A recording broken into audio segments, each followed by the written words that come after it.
السلام علیکم جماعت ہفتم، امید کرتی ہوں آپ سب اپنے گھروں میں خیر و عافیت سے ہوں گے۔ اسی کے ساتھ یہ بھی توقع ہے کہ آپ نے اپنا کام بخوبی سر انجام دیا ہوگا۔ اپنے تدریسی سلسلہ کو آگے بڑھاتے ہوئے چلتے ہیں آج کی ڈائری کی طرف۔ دن ہے آج پیر، تاریخ ہے آج 10 اگست 2020۔ ہے آپ کا تاریخ جماعت ہفتم۔ ڈائری آپ کی جائے گی کتاب صفحہ نمبر 42 تا 43، جس میں ہم پڑھائی یاد کریں گے۔ اس پڑھائی میں ہمارے اہم نکات کیا ہوں گے؟ شاہ جہاں کے بیٹوں میں تخت نشینی کے لیے جنگ۔ شاہ جہاں کے بیٹے 4 تھے: دارالشکوہ، شجاع، اورنگزیب اور مراد۔ ان چاروں کے درمیان شاہ جہاں کی بیماری کی حالت میں یا ان کے آخری دنوں میں جو تخت نشینی کے لیے جنگ چھڑی، ان کے واقعات، ان کے کیا تجربات رہے ان دنوں کے، یہ سب آج کے لیکچر میں ہم آج ڈسکس کریں گے۔ چلتے ہیں اپنے کتاب صفحہ نمبر 42 کی طرف۔ اچھا جی، یہ ہے آپ کا کتاب صفحہ نمبر 42، جس پہ آج کا ہمارا ٹاپک کیا ہے؟ شاہ جہاں کے بیٹوں میں تخت نشینی کے لیے جنگ۔ ستمبر 1657 کو شاہ جہاں کی علالت کا آغاز ہوا۔ علالت مطلب بیماری۔ علاج معالجہ کے باوجود اس کی صحت روز بروز گرنے لگی۔ علاج معالجہ سے مراد بہت زیادہ علاج کے باوجود اس کی صحت روز بروز جو ہے وہ گرنے لگی، مطلب وہ مزید بیمار ہوتا چلا گیا۔ اور اچانک سے یہ افواہ پھیل گئی کہ بادشاہ کا انتقال ہو گیا ہے۔ اس وقت شاہ جہاں کے 4 بیٹے زندہ تھے، جن کے درمیان تخت نشینی کی جنگ شروع ہو گئی۔ مغلوں میں اصول جانشینی کے زمن میں عموماً یہی سمجھا جاتا تھا کہ بادشاہ کا سب سے بڑا بیٹا ولی عہد ہوگا۔ ولی عہد سے مراد کہ بادشاہ کے بننے کے بعد اس کی تمام ذمہ داریاں جو ہیں اس کا بڑا بیٹا سنبھال لے گا۔ تاہم ایسا کرنا حتمی بھی نہ تھا۔ حتمی کیوں نہ تھا؟ کیونکہ بادشاہ کے 4 بیٹے تھے اس وقت: دارالشکوہ، شجاع، اورنگزیب اور مراد۔ یہ 4 بیٹے جو ان چاروں کے نام ہیں۔ سب سے پہلا بیٹا تھا دارالشکوہ۔ شاہ جہاں نے اپنی زندگی میں ہی دارالشکوہ کو اپنا ولی عہد مقرر کر دیا تھا۔ یہ انتظامی صلاحیت اور عسکری قابلیت سے بے بہرہ تھا۔ اس میں ہمیں کیا بتایا جا رہا ہے کہ شاہ جہاں نے اپنے بڑے بیٹے دارالشکوہ کو ولی عہد مقرر تو کر دیا تھا، لیکن وہ انتظامی صلاحیتوں سے بھی آشنا نہیں تھا، بلکہ اس میں کسی قسم کی کوئی صلاحیت نہیں تھی، اور عسکری قابلیت یعنی اس میں کسی قسم کی کوئی قابلیت بھی نہیں تھی حکومت سنبھالنے کی۔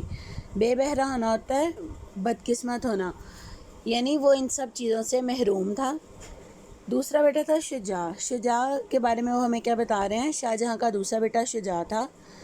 یہ بنگال کا گورنر تھا۔ اپنی شخصیت کے اعتبار سے تساہل پسند اور انتظامی صلاحیتوں سے عاری تھا، یعنی اپنی شخصیت کے حساب سے جو تھا اس میں کوئی بھی انتظامی صلاحیت نہیں تھی، یعنی بادشاہ کا تخت سنبھالنے کی جو صلاحیت ہے نا وہ نہیں تھی اس میں۔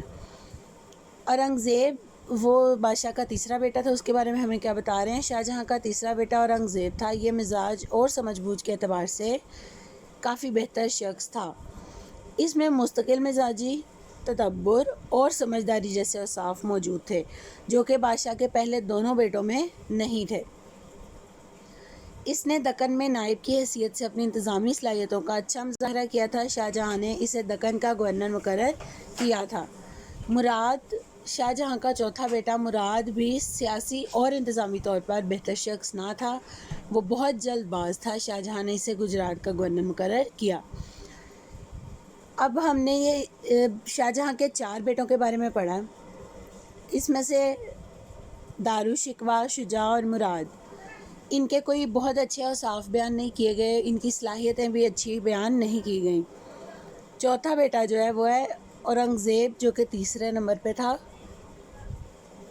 اس کی صلاحیتوں کے بارے میں پھر بھی تعریفاً کہا گیا ہے کہ اس میں جو ہے سمجھ بوجھ بھی تھی، اس میں مستقل مزاجی بھی تھی، تدبر بھی تھا اور سمجھداری بھی تھی، ٹھہراؤ بھی تھا اس کے مزاج میں، وہ اگلے کی بات کو بہت دھیان سے سنتا تھا، تحمل مزاج تھا۔ اوپر والے پیراگرافس میں ہم نے پڑھا شاہ جہاں کے 4 بیٹوں کے بارے میں۔ اس کے بعد ہم نیچے کیا پڑھ رہے ہیں؟ واقعات، وہ واقعات جو جنگ ہوئی تھی تخت نشینی کے لیے 4 بیٹوں کے درمیان میں۔ واقعات شروع کرتے ہیں. صفحہ نمبر ہے 42. شاہجہاں کی علالت کے زمانے میں یعنی بیماری کی حالت میں دارالشکوہ دربار میں موجود تھا. اس نے اپنے اقتدار کی راہ میں متوقع خطرات کا سدباب کرنے کے لیے ضروری اقدامات کرنے شروع کر دیے. خطرات کا سدباب یعنی جو اسے اپنے راستے میں رکاوٹیں نظر آ رہی تھیں تخت تک پہنچنے کے لیے اس نے ان کا صفایا کرنا شروع کر دیا. دارالشکوہ نے آگرہ سے باہر جانے والے راستوں پر پہرے بٹھا دیے.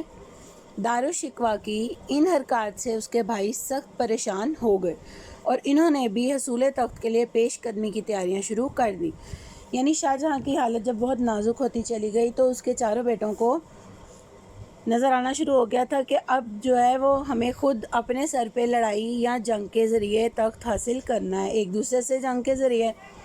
اور ان میں سے کسی نے بھی بہرحال یہ نہیں سوچا کہ اگر ہم چاروں مل کر جو ہے وہ ریاست کو سنبھال لیں تو زیادہ بہتر ہوگا، بلکہ وہ چاروں آپس میں لڑنا شروع ہو گئے. یہ آپ کا کتاب صفحہ نمبر 43 ہے 43.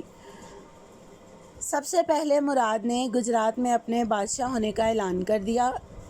اس نے سورت کو دارالحکومت قرار دے کر وہاں اپنے نام کے سکے جاری کیے اور اس کے نام کا خطبہ پڑھا جانے لگا. شجاع نے بنگال میں اپنی بادشاہت کا اعلان کر کے تاج پوشی کی رسم ادا کی اور ایک بڑا لشکر لے کر آگرہ کی طرف کوچ کیا.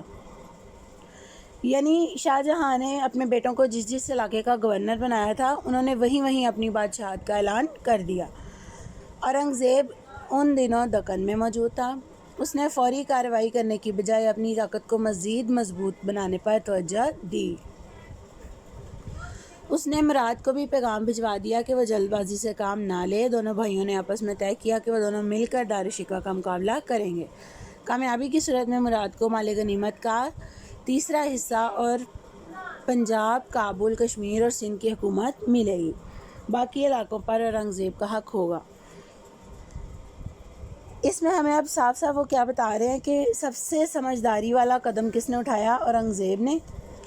اسی نے انہیں باقی بھائیوں کو بھی تجویز دی کہ اگر ہم مل کر مقابلہ کریں دارالشکوہ کا تو پھر ہم جو ہے وہ جیت حاصل کر سکتے ہیں اور اسی کے ساتھ ہم جو مال غنیمت اور جو علاقے ہمارے پاس آئیں گے فاتح ہو کے وہ ہم آدھے بانٹ لیں گے. امید ہے آپ کو اس لیکچر کی بخوبی سمجھ آئی ہوگی. آپ نے اسے بہت اچھے سے یاد بھی کرنا ہے اور اس میں جو تاریخ انہوں نے بتائی ہوئی ہیں وہ آپ نے لکھ لینی ہے. لکھنے کا طریقہ میں نے آپ کو پہلے ہی بتایا ہوا ہے. گھروں میں رہیے، محفوظ رہیے، اپنا کام بخوبی سر انجام دیجیے. خدا حافظ.